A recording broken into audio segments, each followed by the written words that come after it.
Coming up, Aware focuses on an important medical issue and two major public health concerns making national headlines and impacting our community.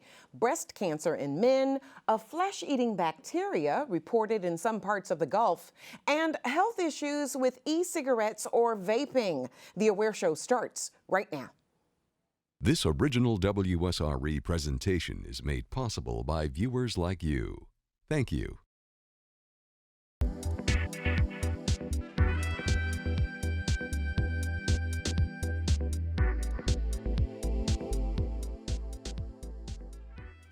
Hi, I'm Dee Dee Sharp, and welcome to this special edition of The Aware Show. We're glad to have you right there where you are.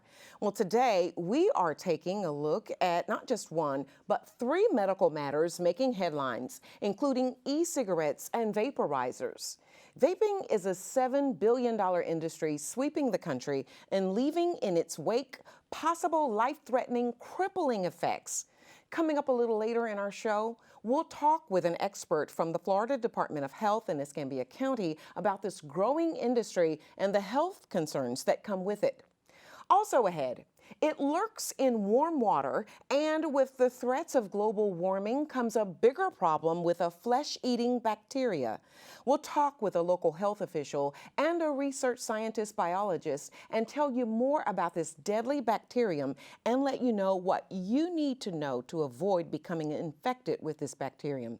That and more is still to come on The Aware Show, but first, October is Breast Cancer Awareness Month, and with it, it's often associated with women.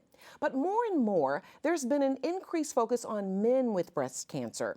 In fact, Beyonce Knowles' father disclosed in an interview with ABC News sports commentator Michael Strahan that he had undergone treatment for breast cancer. Michael also revealed that his brother had been diagnosed as well. Well, you think it can't happen to you?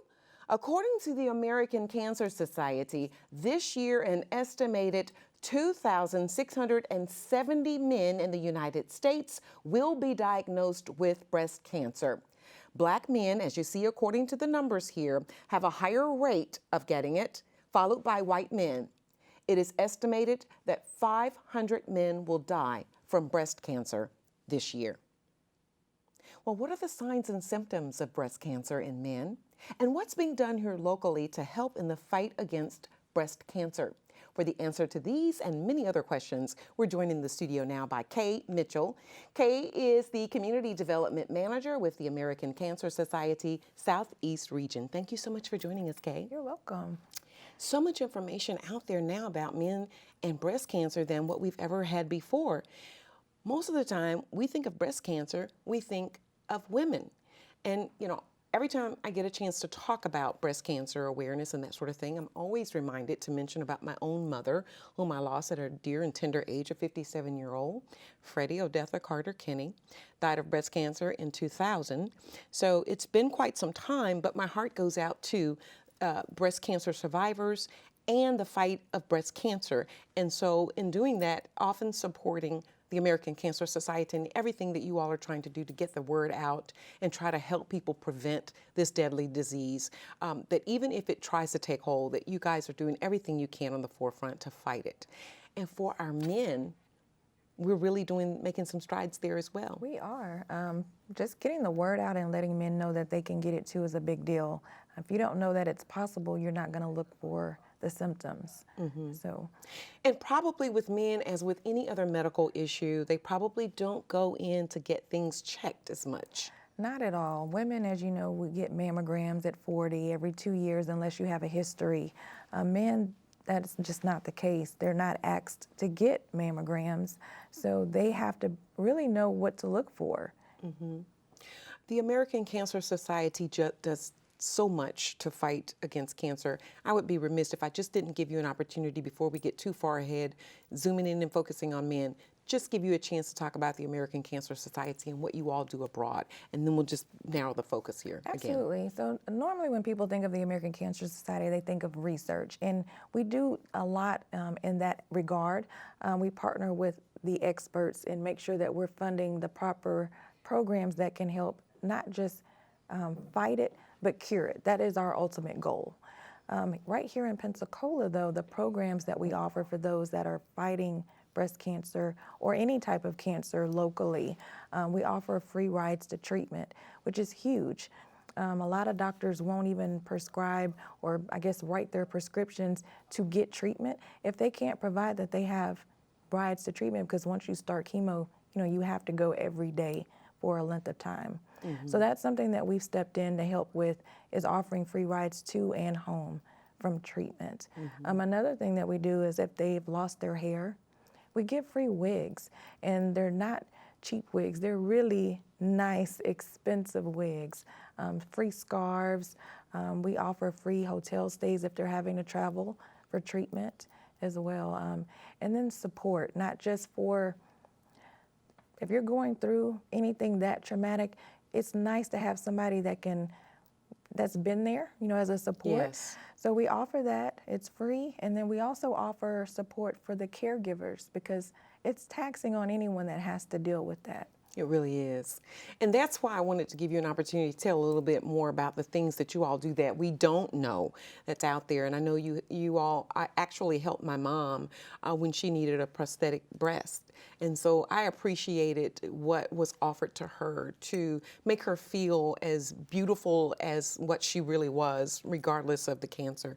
And she wasn't a vain person. So, but you still, you know what I mean? Those kinds of things help. Absolutely. Yeah. So I'm glad that you all were there for her, and I'm glad that you're there for our community at large. So much more to dive in and focus in on men and breast cancer, because oftentimes they don't get diagnosed because they kind of ignore things.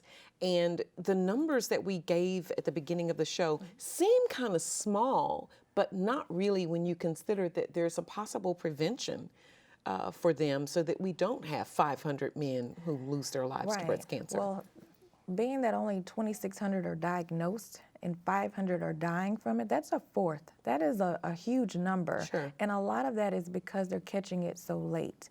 So the awareness part of what we do is just, it's not only important, it's imperative. If you don't know what to look for, then you're not going to go to the doctor. And men don't like to go to the doctor anyway.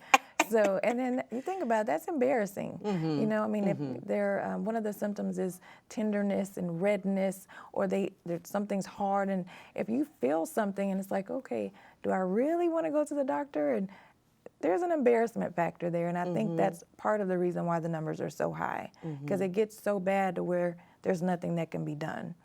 And so you're mentioning some of the symptoms, so we're just going to go straight to that as well as we pull that up on the screen. Mike, our director, can bring that up for us, and we can just kind of go down the list. These are some of the symptoms, but not all of them, so do keep that in mind. And, I could read them all off, but you can read them as well here on your screen. Lump and swelling, which is often but not always painless. So don't get caught up if it doesn't hurt. If there's some swelling there, if there's a lump there, be concerned. Skin dimpling or puckering, nipple retraction, redness or scaling of the nipple or breast, and a discharge from the nipple. These are just some of the things that you can look out for. And it is the same for women and men. Okay. And so should men do the same type of breast cancer? They can. They absolutely self-examination? can. Absolutely. They can. So just the feeling around with the arm raised, and to see if you have that feeling, that lump. Okay, very good. So the American Cancer Society is doing something grand, and I just wanted to make sure we brought it on the Aware Show. Yeah. And you've been doing it now for about 4 years. Yes. And it's called Men in Pink, and you got to hear all about it, and you're over it. Tell us more about it, Kay. Sure. So a lot of men that are dealing with their wives or their sisters or their daughters that have breast cancer, they're going through it just like they are, and they wanted to do something to show that, hey, I'm in this fight with you. So 4 years ago, we created this program called Real Men Wear Pink, and we picked 20 distinguished men in our community that have no problem not only wearing pink and wearing, not just wearing pink, but raising awareness and funds to help hopefully cure this disease. So this, like you said, it's been 4 years. And Pensacola, it's not a big city, but it's impactful. There's a lot of people that live here that just have huge hearts. And 2016 And in 2017, Pensacola raised the most money out of all the Real Men Wear Pink candidates in the state, which is amazing to me. I mean, we beat out Tampa and Miami and Jacksonville. Yeah, big round of applause to you all. Yeah. Last year we came in second, but we're still in the campaign right now. So they have until the end of the year to hit their goal, which is $105,000. Very good. Yeah. So who's like the front runner this year? So Thomas Greek, he's a director at Navy Federal. Last year he won. He raised over $34,000 with the help of Excellent. Navy Federal, and right now he's #1 at $30,000. So Very good. yeah. So how did you all come up with the men who were going to participate in doing this? A lot of them have been nominated. We do seek nominations. They have about 6 months to submit who they think would make a good candidate, and it would need to be someone who's in good standing with the community. It helps if they are well known and they have support. Okay. So we have a variety of men from all different backgrounds, some CEOs, some business owners, attorneys, doctors, but it's fun to watch them get out there and in their pink, and they go all out. I mean, some of them they go all out, and it's really cool to see. So they're having a lot of fun. They are. Yeah. Yeah. This year we actually started the first annual beer tasting. So it was a fundraiser. Leave it to me to come up with that. Yes. So okay. it was really neat. They all invited their friends and family and sold tickets, and it was packed. I'm gonna have to change the venue because the room we were in, it was over capacity. That's good. Yeah. Good stuff. Great fundraiser. And so you'd love to mention all the men who are involved. At least hats off to all of them involved, for sure, and appreciate them for participating in this and raising the funds. And of course, you all using those funds to benefit the American Cancer Society here locally. Yeah, my top three, Thomas is #1. #2, Peter Moget, and #3 is Al Brown, and he did something interesting to raise his money. He's at $10,032. Okay. So he started a poker tournament. It was a memorial poker tournament for John Mislik, who just passed away from cancer a couple months ago. So his friends and family showed up and supported, and 2 weeks ago they held a poker tournament at the CSI building in on Garden. It was phenomenal. So I'm excited that that'll be something that we'll be able to keep going in his memory. Good stuff. Also, the big thing that everybody hears about when they think about the American Cancer Society is the walk. Yes. You got to tell us about that. So we're in our 17th year, which is amazing, and it's grown from 200 or 300 people to last year we had 12,000 show up in support in a sea of pink. All different backgrounds and ages, November 9th and this year, and we're excited to be able to offer an opportunity to not only remember those that we've lost, but to celebrate those that are still here and fighting, and just be a support and let them know that we're here for them. I love the diversity of this. Yes. Because cancer, it doesn't pick one race or one people. It's just an equal opportunity disease. It really is. Yeah. I had no idea how many people were affected by breast cancer until I started fundraising. I was a team leader for years, just doing the walk and hosting events and trying to raise money and do my part.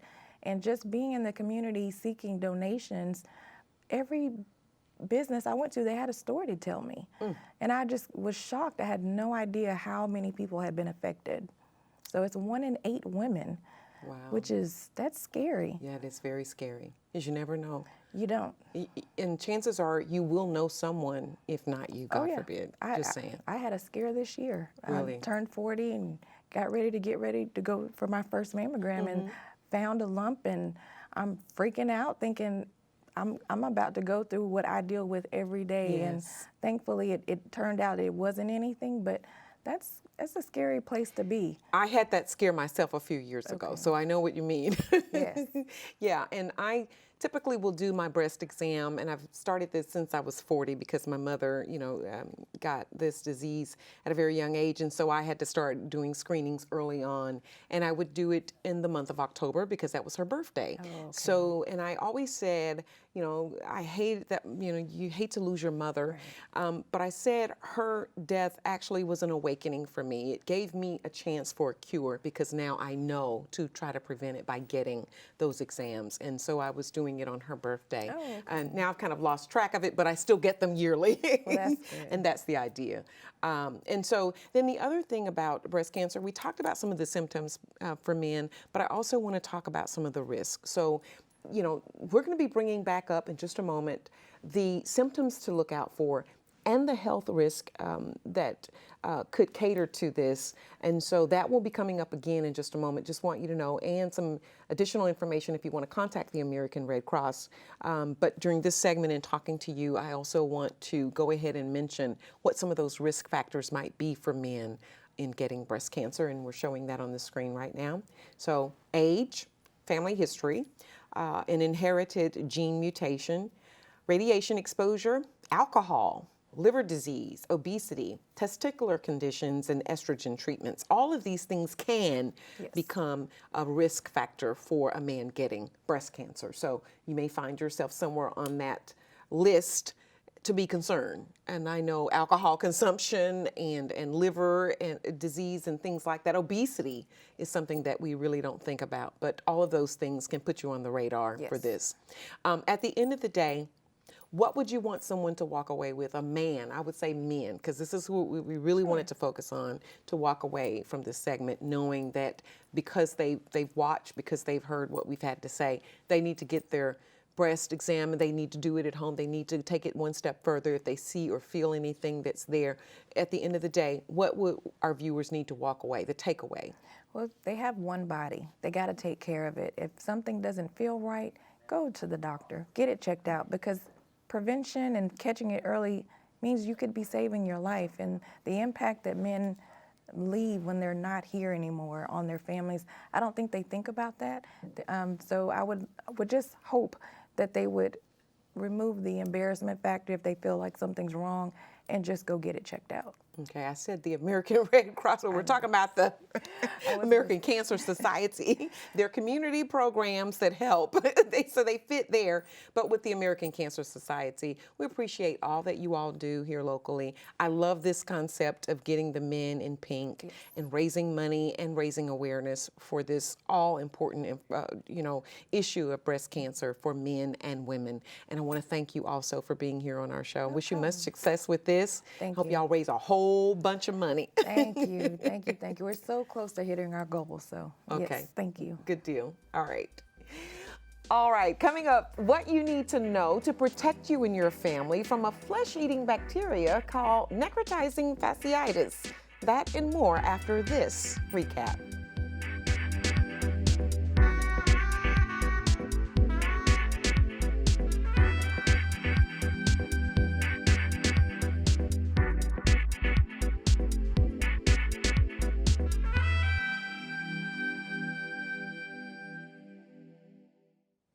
And welcome back. We're turning our attention now to a disease making headlines after many people were hospitalized and others have even died after coming in contact with a flesh-eating bacteria. According to the Centers for Disease Control, since 2010, an estimated 700 to 1,200 cases occur annually. And joining me in our studio now to tell us a little bit more about necrotizing fasciitis are my guests, Dr. John J. Lanza, Escambia County Director with the Florida Department of Health, and Dr. Lisa Waidner, a research scientist and a professor for the biology department for the University of West Florida's Center for Environmental Diagnostics and Bioremediation. Dr. Waidner is also director of the Waidner Research Lab associated with the University of West Florida. We want to welcome both of you to the Aware Show. Thank you. Don't want to just scare folks about what's going on out there in the Gulf or what has been going on, because at the end of the day, it is about it has been going on. We're just now hearing a little bit more about it. Dr. Lanza? Social media. Yes. Yes. Is that what it is? We hear about necrotizing fasciitis, because I don't use the other words, Okay. on social media before we get a report from the hospital typically. And we will frequently hear about social media, and there's really not a case of necrotizing fasciitis or a disease similar to it. So that's what I think is the reason we're hearing about more cases. Okay, now that we're hearing about it, let's talk about it. Make Sure. our viewers aware of what it is. We'll start with that. Well, basically, necrotizing fasciitis is a disease that affects the tissue below the skin. From the outside or the inside, bacteria gets into the muscles and the tissue between the muscles and the skin, and then and it causes degradation of that tissue and can lead to death very quickly, depending on the situation that person was in. The most common cause of necrotitis, fasciitis rather, is the strep bacteria that produces strep throat. Yes, That you is didn't know that, amazing did you? because, no, I didn't know that, Yes. and people need to know this. And the second one is probably the staph. You get staph skin infections all the time. So the one that we're really interested, though, is the one that you can pick up from being in brackish or salt waters, which is the Vibrio veneficus. That's the one you hear about, and that's the one that people talk about, and that's the one you hear about on social media. But the most common way to get a skin infection, which might lead to necrotizing fasciitis, is actually with the strep that produces strep throat, secondary to scratching an insect bite, for example. And you can be on land 1,000 miles from the ocean, and you can still have that same problem. But since we are talking about the disease that deals with Vibrio, that is something we do see in the Gulf because of the warm waters here. You can't see it other places, but it's mainly the warm waters. And I'm going to let Lisa go and talk about that, since she's the ecologist, as to why we have that here. Sure. And surprisingly, in 2017 to 18, there were more cases in Delaware than previously reported. And it's thought that perhaps... So why is that a big deal? Well, because that's a colder climate, and water temperatures there right now are running around 57 degrees, where our waters are over 75 degrees Fahrenheit. So the big deal then is we're talking about global warming causes more, possibly an increase of this bacterium in the water, but we're finding that it's actually the same, or if not worse, in Delaware, where the water isn't as warm. Right, exactly. So it's very scary for the folks up north, and it's been more often a problem down here in the Gulf Coast area, generally because the waters are warmer. All bacteria will do better in warm waters, but the higher incidence of this bacterium is more evident, one, because there's warmer temperature waters. People are more often out and about in the waters, playing in the waters, crabbing, fishing, and then there are other factors that we believe as ecologists are contributing to the success of this particular bacterium in these warm waters. And we're still investigating that. Okay, because I was about to zoom in and focus, but that's under research right now. That's under research right now, and we hypothesize that the turbidity of the water may be responsible. The increased storm events, which would mix up the waters, turn it up and make it more turbid. The salinity, of course, is a big factor. So if you have a big rain event, you'll have freshening of the water, and the turbidity may be counteracted by that. And then salinity and other factors such as chlorophyll A, indicating how well the phytoplankton or zooplankton are doing in the waters as well. So this bacteria is always out there. Exactly. Okay, Yes. so we need to know that. So it's not anything new, it's just that we're hearing more about it. And like you're saying, that because of possibly warmer waters and possibly because of storms and that sort of thing, mixing this thing up and bringing it more and then it's driven by social media. But The reporting is driven by okay, social the reporting media. of That's it. probably why we know more The about scare. it. But this is all about perception. It's all about perception, right? And anything in which someone posts pictures of them in an emergency department or in the hospital, and there's been surgery done to remove the dead tissue, essentially, that is the necrotizing fasciitis, that's scary. I mean, and it really is, but it's also very rare. It's probably, for getting necrotizing fasciitis associated with Vibrio, the bacteria that we're talking about, it's probably about the same as getting struck by lightning. It's probably about 1 in a million, something like that. In comparison, your chances of being in a car wreck in your lifetime is about 1 in 2. Chance of dying in a car wreck is about 1 in 70. So, you know, how many times have you been at the beach, and how many times have you had necrotizing fasciitis? And I walk out there all the There time it with is, my see? shoes off and everything else going. But there is an issue with certain individuals who are immune compromised. They have decreased immunity for a number of different reasons. Number one is liver disease, hepatitis B, hepatitis C, cirrhosis of the liver if they're alcoholics, diabetics, have cancer, HIV, or on medications that decrease the immunity. Interestingly enough, those little purple pills, what we call proton pump inhibitors, they decrease the amount of gastric acid that we have. Or you've had gastric surgery, stomach surgery, that increases your risk. And you ask why? Because when you drink in the water that may have the Vibrio, the acids don't kill off the bacteria. So you have an increased risk of it getting absorbed into the gastrointestinal system and then becoming a systemic disease we call septicemia, which can be very serious. Typically with the Vibrio, you'll get a localized gastroenteritis in that individual, nausea, vomiting, diarrhea, and you usually get over it. That's probably more common than we know. But what we're talking about here, I think, is the Vibrio infection that produces the significant skin infection, which is typically associated with having a wound, and the wound, you go in the water and you pick up the Vibrio, because the Vibrio is everywhere in varying concentrations, and it gets into the wound, or you get stuck by a crab shell or a clam shell, an oyster shell or something like that, and you can then get infected very quickly within hours and then end up in the hospital very quickly, hopefully, because you notice that there's redness, there's pain, there's oozing, there's fever, there's stiffness in that area, and you need to go to the emergency department and be evaluated if you have any of that. Do not wait to be. Call your doctor, you go to the emergency department and get evaluated if you have a cut like that and it's become infected. I'm glad that you mentioned some of that. We brought some symptoms that we were going to show our viewers on the screen here as you were going through some of that. You've probably already mentioned most of them. Do want to let you know that we'll be showing this again in just a moment, just in case you miss it for right now, so that you'll know what to look out for.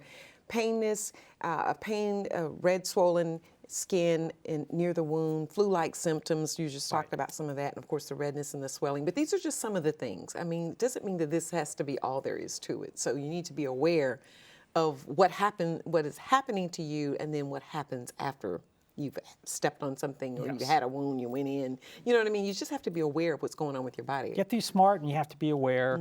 At first, you don't go into the water if you have a wound. Right. You just don't do that. And you can talk about waterproof bandages and that sort of stuff. I wouldn't trust my life with it. Right.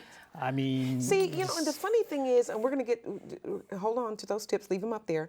But you know, the thing is that oftentimes you think if you go into the salt water, it might actually help you, but in this case, So let's talk about. Lisa's would be the expert on that, because she knows about bacterial levels. Well, let's talk about these tips right now. So we're just talking about that, what you can do to actually avoid having an issue with this. Don't walk, sit, swim in the waters if you have an open wound. That's what you're saying, Dr. Lanza.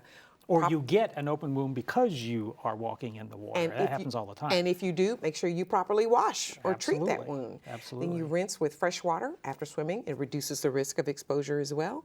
And then lastly, seek immediate medical attention, which is what the good Dr. Lanza has just told us. Exactly. The only thing I would add is if you are on a beach or in the water, and you are immune compromised, you know, wear those shoes that you can wear in the water, or really anybody can do that to be extra safe. I'm not saying that everyone is going to do that, but it would make sense, especially if you have liver disease or cancer, HIV, et cetera. So just be smart. Be smart. You I know you want to go out there and you want your feet all in twinkle toes in the sand. Wants that. Of course you do. We live on the beach, you know, of course. We live in a paradise here. This is not just a beach. That's right. Well, you know, Dr. Waidner, you work a lot with making sure that you all do the research so that you can keep us informed and aware about what we need to do to be safe when we're in the water. Absolutely. Tell us a little bit about your research. Right. So the research at UWF is primarily undergraduate student driven. And so we have a lot of students that volunteer to do work. We have people from the biology department primarily, but also from earth and environmental sciences. I have one graduate student who's finishing writing up his thesis, which has been all about Vibrio vulnificus, and we are now also enumerating Vibrio parahemolyticus in the same DNA samples that he collected from one location over the series of a year and 3 months. The salinity is one thing. The temperature, we were talking prior to this, Dr. Lanza and I were talking about the numbers in the water that are potentially dangerous, and that is a very difficult thing to assess because there are some that are more pathogenic than others, and we are not medical doctors, we are environmental scientists, so we're interested in the ecology of this group of bacteria. So a minimum number, and we talked about 30 per milliliter is one possibility, but it's possible that lower numbers could also be potentially dangerous. We're more ecologists, we're interested, but of course getting this information out to the public about which locations potentially could have higher levels, that's one thing, but also just having a baseline information is what we're trying to get some external funding to get students out there, get them away from their humdrum jobs so they can still be paid to do the research, do their studies, and help build up a really solid data set from Perdido Key to the other side of Escambia Bay. And that's our goal, is to get a group so of you're really students. challenged because you need research dollars, basically. We need some research dollars to get a really solid data set, at least one time in the summer and one time in the winter, to get a good feel for what's the baseline levels of Vibrio in various locations in and around our playground. So how important is it to get this funded and to do this research? I mean, we're talking about this, but really, I mean, for someone sitting at home to understand the magnitude of it, because it sounds like there's not like this a great scare of it, but It's you a huge still scare. know. Okay, Right. talk to us. It's because of social media. Okay. It's a different thing today. Okay. And we don't know what Okay. the numbers are. I couldn't tell you what the numbers of Vibrio vulnificus in the Gulf of Mexico are right now. Okay. Or a month ago, because we haven't been able to sample there. I'll tell you what, of great concern to me is what you said at the beginning of this segment, and that's saying that no longer can we just say it's about warm water when it's in Delaware, in the bay up near Delaware. It's not warm like it is down here in the Gulf. Not as warm, So no. that alone is enough to raise your brow. Sure. And Yeah. ecology is a very complex thing. So it's more than just a food web or a food chain. It's a mixture of food webs that are all intertwined, and they're all related to temperature and salinity and turbidity, chlorophyll A, nutrient levels, perhaps inputs of storm water treatments. We don't know that. But we know that they're not related at all. Their abundance is not related at all to enterococcus levels, which is what's currently tested by the county and state governments in our areas. Well, I got you right there. What other things do you all research? Yes, you have your own lab. I have my own lab, yes. Tell us what And you're so looking into. I'm primarily a microbiologist, so I research other groups of bacteria that are not pathogenic and therefore people don't care about them.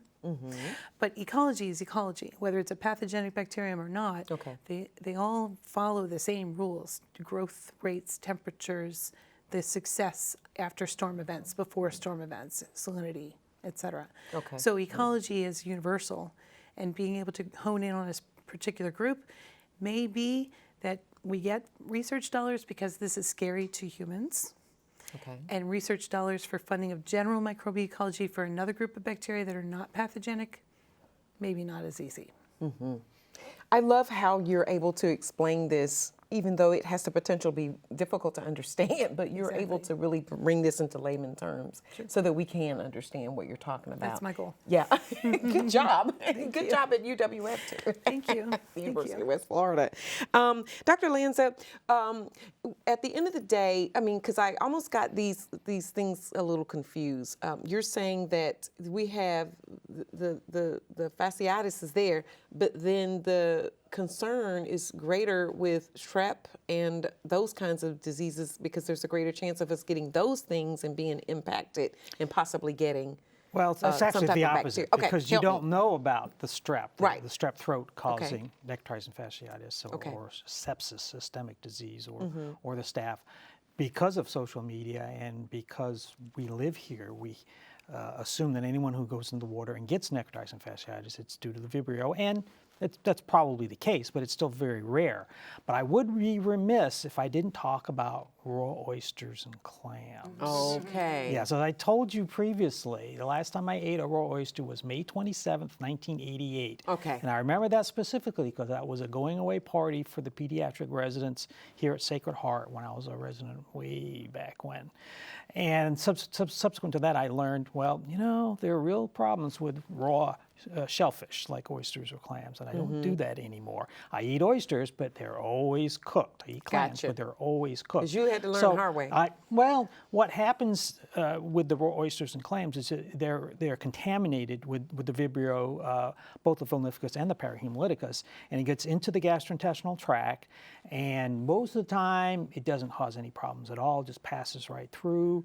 Some people get a nausea, vomiting, diarrhea, a little bit of fever and that sort of thing, but it's those people that have liver disease, some sort of immune compromise, cancer, HIV, or whatever. Or, as I mentioned, it's got to do with those acid-fighting medications and surgery. The bacteria gets into the bloodstream, becomes a sepsis, a body infection, and that's when the fatality rates are really high. I So see. once again, and I've been saying this for 26 years that I've been at the health department, do not eat raw oysters or clams.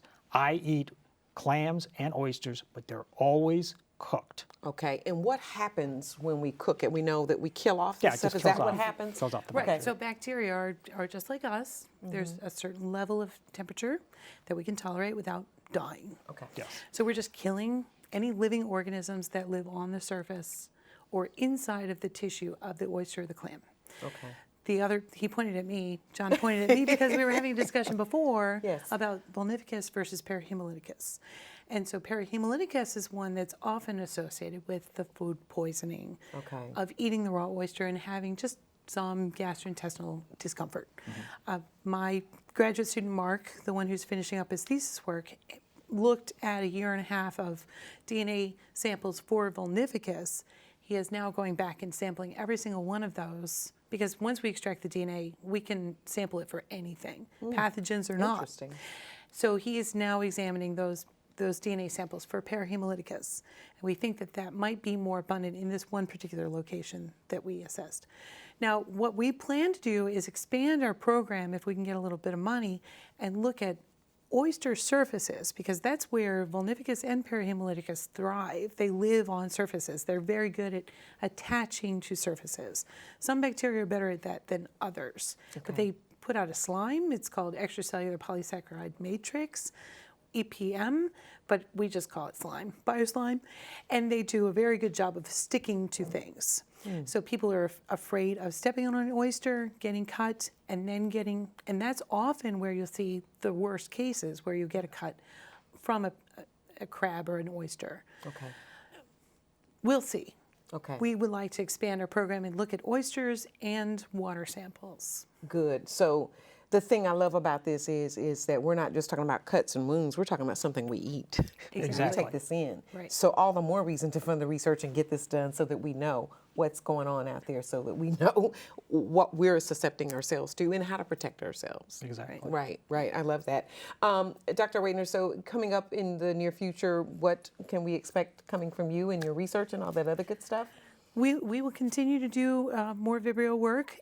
Mark is going to finish up and graduate soon, but Okay. I have 2 more lined up behind him or ready to roll. Okay. And if we can get more undergraduates involved in boat time paid for, because boats do cost money, fuel costs money, then we'll be able to expand our program way beyond the one location we've currently been assaying.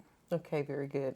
And Dr. Lanza, I know we could go almost anywhere with you and what you do with the health department, but I just want to give you a closing remark here about our subject matter here in this. Sure. Perception is everything again. Perception is everything, and what you see on social media is not necessarily what it purports to be, but you have to be aware of your surroundings. If you have a cut, don't go into the water, brackish water or salt water.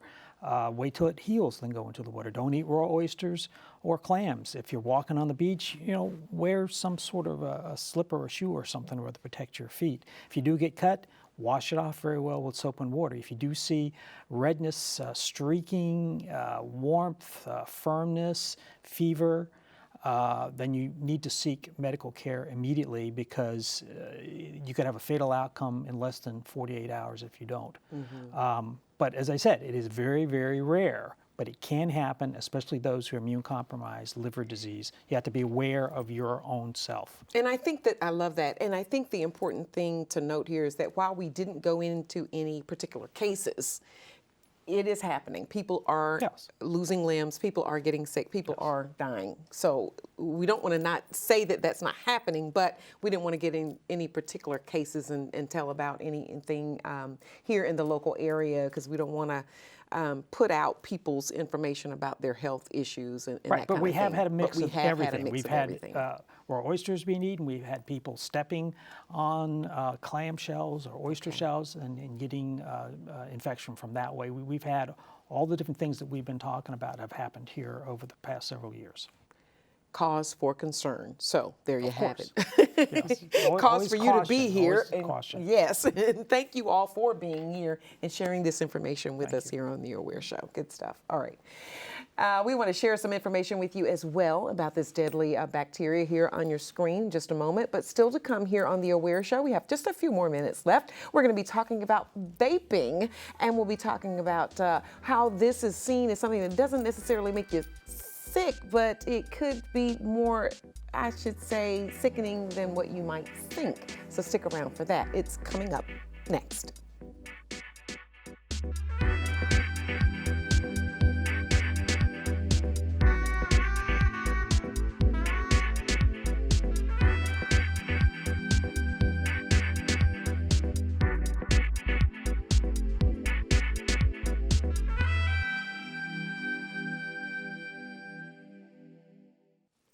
Welcome back. Vaporizers and electronic cigarettes are the latest craze, and they're making the headlines.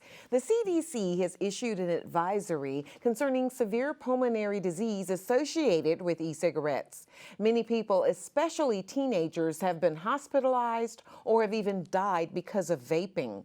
Lawsuits have been filed against several companies who manufacture these devices. And if you use e-cigarettes or you even vape, you could be putting yourself at risk. Dr. Vanessa Phillips is here from the Florida Department of Health, Tobacco Free Florida. Their mission is to protect the people of Florida from the dangers of tobacco. Thank you so much for being here, Dr. Phillips. Thank you for having me. Yeah, and we hear about this. I first heard about Tobacco Free Florida a few years ago. You all do a lot of things. I wanted you to give us an overview of that, and then I want to zoom in and focus on e-cigarettes and vaping, because it's all the latest craze. It's everything everybody's doing, and they don't realize that what they may be doing is putting themselves at risk. But let's start with where you are and with the Florida Department of Health and what you all do for the Tobacco Free Florida program. Absolutely. So Tobacco Free Florida has been in existence for more than a decade, and it's a collective across the state of Florida to ensure that we are adopting tobacco-free policies and tobacco-free initiatives across the state in each of the 67 counties. So it's a larger program to ensure that we're driving down youth tobacco use rates and increasing the health of all people in Florida. Okay. And in keeping with that, everybody knows that you all are about making sure that we have tobacco-free living, working conditions, and all of those sorts of things. So what are you all doing to ensure that, and working with policies and instituting those types of programs that make sure that we do have a tobacco-free environment? Absolutely. So Tobacco Free Florida is 80% youth focused. So youth to us are aged 11 to 17. Of course, it goes a little younger than that, but ages 11 to 17 is our focus, and we have student-run, student-led students working against tobacco programs. So that peer-to-peer contact is definitely important in what we're doing to drive down. Prevention is the #1 key when it comes down to using tobacco and vaping and things of that nature. So we're using our young people, empowering them in such a way that they can be the advocate, that they can educate the community, not just the young people, their peers, but the community at large. And so we're driving down policy that way. We're also doing things like advocating and assisting with tobacco-free housing if you're living in a multi-unit housing situation or an apartment. We're also in businesses. We go in and assist business owners with their wellness policies, and we provide technical assistance. We look at some things and we provide language or optional language, suggested language. We're definitely not legal experts at all, Right. but we are wanting everyone to live a tobacco-free life, which in turn will make them and their employees healthier, and it'll actually drive down those healthcare costs and things like that that they experience. Good stuff. Now, people use vaping and e-cigarettes and all these other things thinking that they're doing something to stop or kick the habit of using tobacco and that sort of thing. But what they're actually doing may be something that's even riskier when it comes to their health. This Tell us is about it. also a daily encounter that we hear. We do a lot of prevention education all throughout the community. We are a community-based program. So whether it's in a church or in a school, we are ensuring that everyone knows the dangers that are associated with tobacco use, and vaping is no different. The common misconception is that vaping is not a tobacco product. And though there are newer products on the market, it is primarily a tobacco product and has been deemed as so as under the FDA's laws and rules and definitions of tobacco. So with vaping, people tend to think it's something that's used to help you quit smoking, and it's definitely not. It is not something that's an approved cessation aid, but we have tons of free resources available with Tobacco Free Florida. We have programs that are able to allow people to quit their way, whether it's sitting on a computer, whether it's in a chat room, whether it's on your cell phone, text messaging, or with a counselor. You don't even have to leave your home in order to receive free cessation assistance, and they can send it right to your house. You know, the thing about vaping and e-cigarettes is you're tasting something that tastes good, so you're not thinking that it's bad, you know? And so I think the thing here on the Aware Show is to let folks know that while it seems like it's a cool thing to do, and it might even taste like it's okay, it's not okay. And the other thing with e-cigarettes and all of this stuff with vaping is the targeting of the younger folks, because they're now one of the biggest audiences, or I should say consumers, of these devices. Absolutely. This is something that's not new. Young people have been a target for more than 60 years, and they were the target for regular tobacco products for a very long time.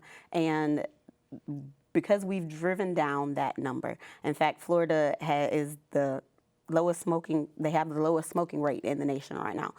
Smoking rate amongst teens, should I say.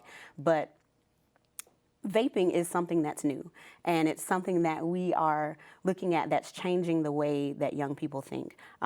They think tobacco and cigarettes are bad, but vaping is not. And that's a common misperception that it's not one and the same. And there's a lot of nicotine that's available in those particular products. Young people really believe that they're just having flavor. And it's cool. It's just something that's cool. I can vape that between classes or at practice or what have you, but it's still the use of a nicotine product. And in most cases, it's more nicotine than one pack of cigarettes that's in one vape pod.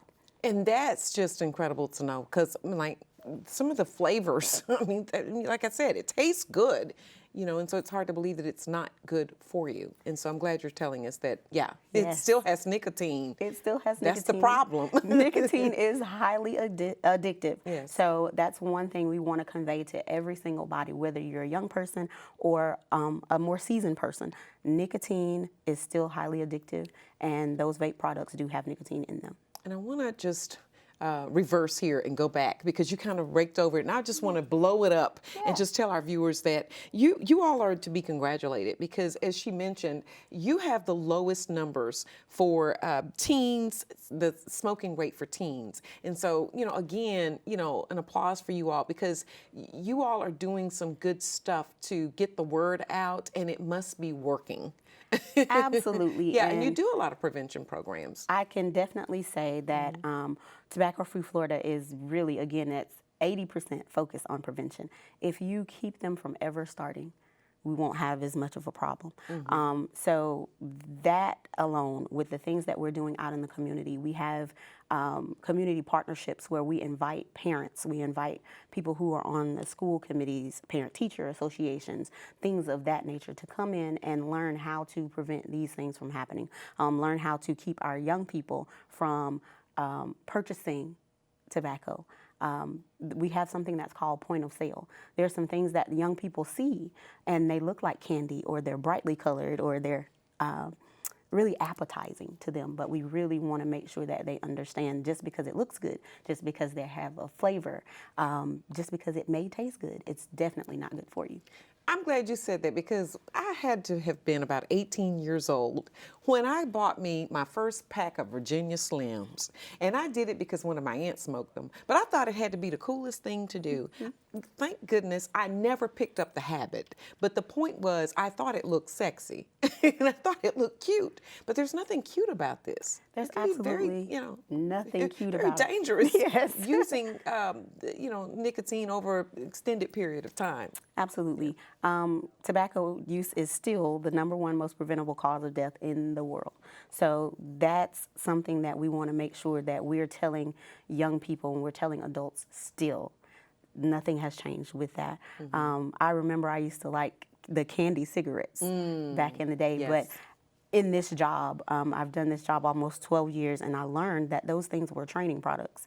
There's lots of things Wow. that kids see, and we start to emulate the habit. Wow. And so if we can break those habits, we can definitely ensure that we have a tobacco-free Florida and a tobacco-free nation. I just put my head down because I know all about those candy cigarettes, and never thought that that was a way to get in, It is and to have us, as young kids, think that that is a adult thing to do.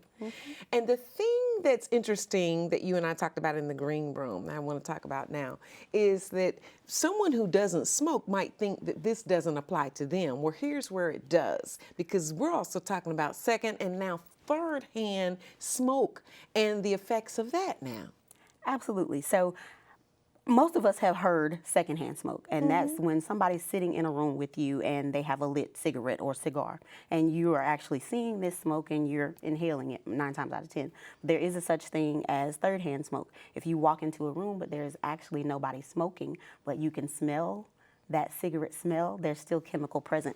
That's especially important for people who have asthma, which is why we work on tobacco-free housing policies, so that you are not triggered by those smells all the time. And that's important for people who have young children, because if you are in a house or an apartment with a couch, per se, that you're smoking in that particular living room, and then you lay the baby on the couch, they're constantly inhaling those chemicals. And that's things that we don't typically think about. And I think I'm really impacted with the allergies, because I've noticed that I have a lot more sneezing and other issues related to allergy type symptoms when I'm around that. So yeah, it's I think it's bigger than what we think. So I'm glad to hear you all now look at second, third hand impact of people smoking. And I'm also glad when we talk about the lines of prevention and what you all do, that one of those things includes you actually helping people quit their way. That's interesting. You have to, everything's not cookie cutter. And so when Tobacco Free Florida realized that, and they came up with Quit Your Way, the rates went up a bit, and we're taking the barriers out. And one of the things that I am especially proud of over at the Florida Department of Health in Escambia County, we sit right next to the ECAT station, which is a line of bus transportation. And we have a class that's there, and it's one time for 2 hours, and people at the end of that class can come and receive 2 weeks worth of patches. If there is funding available, they can also get lozenges or gum in addition to that, and that's a kickstart for them. But we're taking out those barriers that exist, and we're taking out the excuse. There are free programs available, and we really want people to be alive and well and tobacco-free. And you actually go out and do prevention. I don't want to say talks, but I'll say presentations. Absolutely. Tell us about that. Absolutely. Presentations from Tobacco 101, which is really what's tobacco all about, because we assume that everybody knows tobacco is bad for you, but not necessarily. Some people have that, I'm going to die anyway. But you don't necessarily want to speed up that process by using tobacco products and whatnot. So we talk about Tobacco 101, we talk about cessation, we talk about marketing, because marketing is a big thing in tobacco. It's when you wanted to Virginia Slim. It was marketed to women, and it was marketed as something that was sleek and sexy. And so we talk about those tactics that were being used. We talk about how populations were segmented, and we talk about how you can spot those things and get around them. And we especially talk to young people and their parents. We want them to be aware of what those new products are. Not everything that's tobacco now looks like a cigarette. There are things that look like a Tic Tac, but they're called orbs. There are things that look like a toothpick that are called sticks. There's snus. There's a whole lot of tobacco products that don't look like tobacco products of yesterday. I'm so glad that you're sharing that with us. And I want to put my mom back in here. I did a little bit earlier when we were talking about breast cancer, but I'm doing it again because I noticed that even in the later stages of breast cancer, she was a smoker and she still wanted cigarettes. And it was the one thing I told her, I'm not buying this because I know that this is not good for you. But she's still, this is how, the reason why I'm bringing it up is this is how bad the addiction was for, to have the nicotine. Even when you're in these high stages in the cancer, that you still want it. And so I think we need to really see and understand that this is a real problem. It's a real addiction. And if you have this problem, there are programs out here in the community to help you. Absolutely. We're here to help every single body, especially if you're a Florida resident. Even if you're not a Florida resident and you're listening to this, or you're here and you visit our health department, even if you're not a Florida resident, there are programs nationwide that are available to help you. The CDC has a strong, robust program, and our program is definitely abiding by those CDC rules. We are in close contact with what CDC has, and we're definitely in tune with ensuring that our nation drives down that tobacco-free. How big of a problem is this, before we let you go, so that, again, viewers understand that this isn't just somebody else's problem? It's everybody's problem. Okay. Again, tobacco use is the most preventable cause of death in the world. Okay. And I want to emphasize preventable. If we never start, we can drive down that high instance of death rate. On average, you're looking at taking off 15 years of your life if you're a tobacco user. So we really want to drive down those numbers. And it's not just yes, the death rate is very, very important, but it impacts us all because we're talking about insurance. We're talking about money. Somebody's going to foot the bill. Somebody's got to pay for all this. Yeah. Absolutely. It's a high cost when it comes down to insurance. That's one of the things that we work with employers on. We want to drive down their insurance costs. We want to drive down presenteeism. That's people that are there and not doing anything because they're sick. Yes. Yes. Absenteeism, they're sick. Yes. Asthma rates are up. Things like that. So it affects us all across the board. Closing comments, 15 seconds, go. Anybody who's willing and ready to quit, we have free resources available for you at Tobacco Free Florida. You can go to tobaccofreeflorida.com, or you can contact us over at the Florida Department of Health in Escambia County. We are here for you to help you quit your way. You took the words right out of my mouth. Thank you so much, Dr. Phillips, for being here with us. And if you would like more information, as Dr. Phillips just told you, on how you can kick the smoking habit, including vaping, be sure to go to the Florida Department of Health website and visit their Tobacco Free Florida website, shown to you on your screen here. And then that will give you what you need to know to give them a call and get the help you need. That's all the time we have for now. Hopefully you learned a little bit more about the growing concerns of men's breast cancer, symptoms, diagnosis, treatment, and prevention. Also, the dangers of the flesh-eating bacteria, necrotizing fasciitis, and what you can do to protect you and your family from this bacteria. Last but not least, we hope that you have gotten more information and become more aware of the health risk associated with vaping and e-cigarettes. At the end of the day, we want to thank all of our guests and the organizations represented here on our show for sharing that information with you, and we thank you for being there for us. I'm Dee Dee Sharp saying until the next time, stay informed and stay aware.